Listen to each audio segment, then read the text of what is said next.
8 বছর হলো হালদার বাড়িতে বউ হয়ে এসেছে শ্রীপর্ণা। বিয়েটা দেখাশোনা করেই অনুজা দেবী নিজে এসে পছন্দ করে গিয়েছিলেন শ্রীপর্ণাকে। তা সত্ত্বেও অনুজা দেবীর মনের মতো বৌমা হতে পারেনি শ্রীপর্ণা। এদিকে শ্রীপর্ণা বাবা মায়ের একমাত্রই মেয়ে। বিয়ের পাকা কথা বলতে গিয়ে অনুজা দেবী বলেছিলেন, দাবি দেওয়া তো আমাদের কিছুই নেই, তবে মেয়েকে যা গয়না দেবেন একটু ভারী ভুরিই দেবেন। আমাদের হালদার বাড়ির বউ হয়ে যাচ্ছে, লোকে দেখে কেউ না বলে কোনো জিনিস খারাপ হয়েছে। শ্রীপর্ণার বাবা জয়াশিস বাবু নিজের সাধ্য মতো মেয়েকে সাজিয়ে দিয়েছেন, কিন্তু সেসব গয়না শ্রীপর্ণার শাশুড়ি অর্থাৎ অনুজা দেবীর পছন্দ হয়নি। বিয়ের পর থেকেই গয়না নিয়ে কম কথা শোনায়নি শ্রীপর্ণাকে। শ্রীপর্ণা শান্ত স্বভাবের মেয়ে। শাশুড়ি 10টা কথা বললেও শ্রীপর্ণা সেভাবে কিছু বলতো না। তবে চুপচাপ সব কিছু মেনে নিলে তাতে সুবিধা কিছু হয় না, তাতে দোষ না করেও আসামি সাজতে হয়। তা সত্ত্বেও কখনো কখনো মনে হয় সব কথার জবাব দিতে নেই, জবাব না দেওয়াটাই এক প্রকার জবাব। বিয়ের পর থেকে 8 বছর কেটে গেছে, অনুজা দেবীর কোনো পরিবর্তন নেই। ভুল ত্রুটি যাই হোক বা না হোক, দুটো কথা শোনাতেই হবে। আসলে কিছু মানুষের স্বভাবটাই এমন, ভালোটাকে কিছুতেই ভালো বলতে পারবে না। যেন তেন প্রকারেণ সামনের মানুষটাকে দোষী করে তুলতে পারলেই শান্তি। দেখা গেছে শ্রীপর্ণা খুব ভালো রান্না করলেও খুদ একটা বের করবেই, খারাপ হলে তো দেখতেই নেই, বাজে কথা বলতে ছাড়বে না। প্রথম প্রথম খারাপ লাগলেও এখন আর কিছু মনে করে না শ্রীপর্ণা। অভিযোগ আর দোষ শুনতে শুনতে মানুষ একটা সময় অভিযোগকারীকে কোনো গুরুত্বই দেয় না আর। ব্যাপারটা গা শোয়া হয়ে গেলে যা হয় আর কি। শ্রীপর্ণা শুধু শাশুড়িকে এখন একটাই কথা বলে, আপনি আমাকে যে এত কথা শোনান, বাজে কথা বলেন, এগুলো আমার ছেলের সামনে শুধু বলবেন না। ও তো ছোট, এইসব কথাবার্তা ওর সামনে না বলাই ভালো, ছোট মনে এগুলো প্রভাব ফেলতে পারে।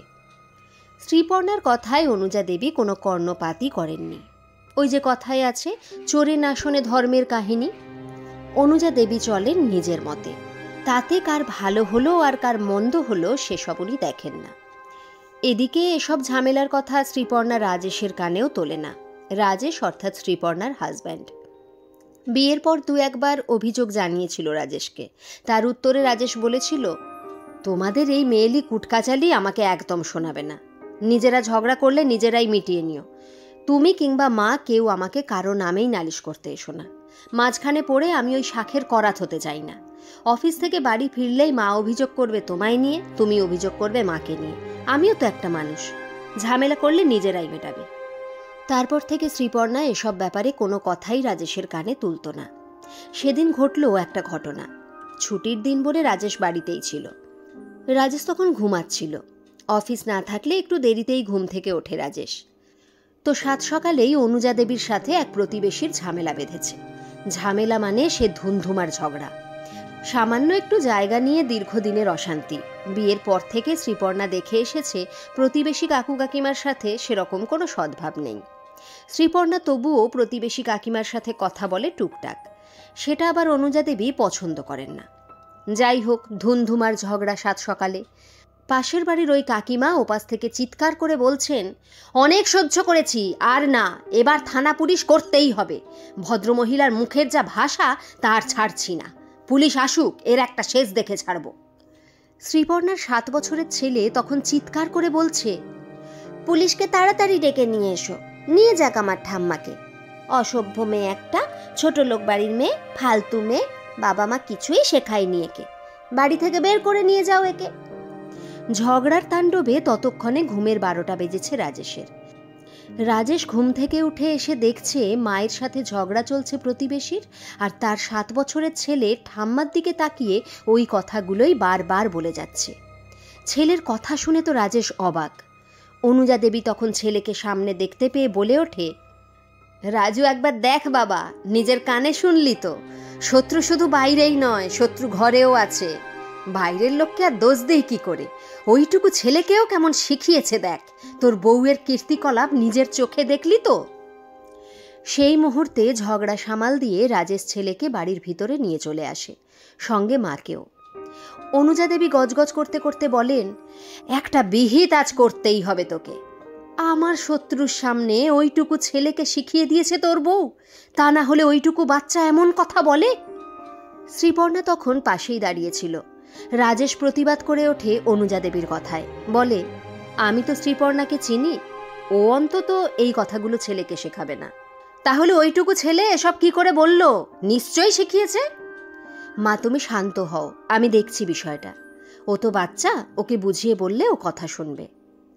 রাজেশ ছেলেকে পাশে বসিয়ে অনুজা দেবীর উপস্থিতিতেই জিজ্ঞেস করে, বাবু, তুমি ঠাম্মাকে আজ কত খারাপ কথা বললে বলো তো?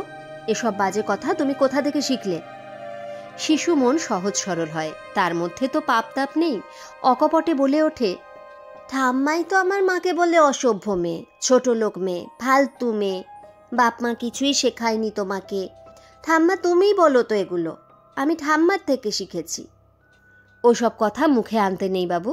যে কথাগুলো খারাপ কথা, যে কথাগুলো তুমি বললে তোমাকেই খারাপ বলবে সবাই।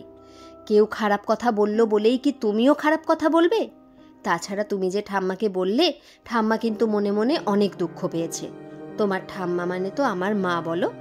তুমি যে আমার মাকে বললে, আমিও তো কষ্ট পেলাম। তাহলে তোমার মাকে বললে যেমন তোমার কষ্ট হয়, তেমনি আমার মাকে বললে আমারও কষ্ট হয়। তুমি তো বললে যে খারাপ কথা বলে তাকে সবাই খারাপ বলে। ঠাম্মা তাহলে মাকে বলে কেন? ঠাম্মাই তো খারাপ কথা বলে, তাহলে ঠাম্মাও খারাপ। এরপর রাজেশের কি বলা উচিত রাজেশ আর ভেবে পায় না। রাজেশ মায়ের মুখের দিকে তাকাতেই অনুজা দেবী মাথা নিচু করে নেন। কিছুক্ষণের জন্য সবাই চুপ করে যায়। ছেলের এমন কথায় শ্রীপর্ণা তারপর ছেলেকে শাসন করতে উদ্যত হলে অনুজা দেবী বলেন, ওকে শাসন করো না, ও ঠিকই বলেছে। আজ সত্যিই নিজের ভুলটা বুঝতে পারছি। আমি জানি আমার প্রতি ওইটুকু বাচ্চারও বিতৃষ্ণার ভাব তৈরি হয়েছে আমার দোষেই। ওর মন থেকে আমার জায়গাটা দূরে সরিয়ে দিয়েছি আমি নিজেই। আজ আমার চোখ খুলে দিয়েছে ও। সত্যিই তো, সন্তান কখনো মায়ের নিন্দে সহ্য করতে পারে? আমি কখনো ভাবিনি এমন ভয়ঙ্করভাবে পৌঁছে যাব নাতির কাছেই। নিজের নাতির মন থেকে আমি কত দূরে চলে গেছি আজ। শ্রীপর্ণা মৃদু স্বরে বলল, কে বলেছে আপনি দূরে চলে যাচ্ছেন? মা, এসব বলে আর আপনি নিজেকে ছোট করবেন না। অনুজা দেবী বলেন, ভুল আমিই তো করেছি বৌমা। নিজের মুখে স্বীকার করতে দোষ নেই। কাউকে চন্দন দিয়ে সাজালে সে যেমন চন্দনের সাজে সেজে ওঠে, তেমনি নিজের হাতেও চন্দনের সুবাস লেগে থাকে। আমি তো উল্টোটা করেছি বৌমা। তাই খারাপ করলে, কাউকে খারাপ বললে তার ফল যে পেতেই হয়, আজ সেটা খুব ভালো করে বুঝতে পারছি। আজ অপরাধ বোধ কাজ করছে। ছি ছি, আর না। আমি কথা দিচ্ছি বৌমা, আমি আজ থেকে নিজেকে বদলাবো। তুমি আমাকে সে সুযোগটুকু দিও, অন্তত একটা সুযোগ। গল্পটা কেমন লাগলো একটা কমেন্ট করে কিন্তু অবশ্যই জানাবেন। আর যদি ভালো লেগে থাকে তাহলে কিন্তু একটা লাইক করতে ভুলবেন না। আর এই চ্যানেলে যারা নতুন, তারা চ্যানেলটিকে সাবস্ক্রাইব করে আমাদের পাশে থাকবেন প্লিজ। ধন্যবাদ।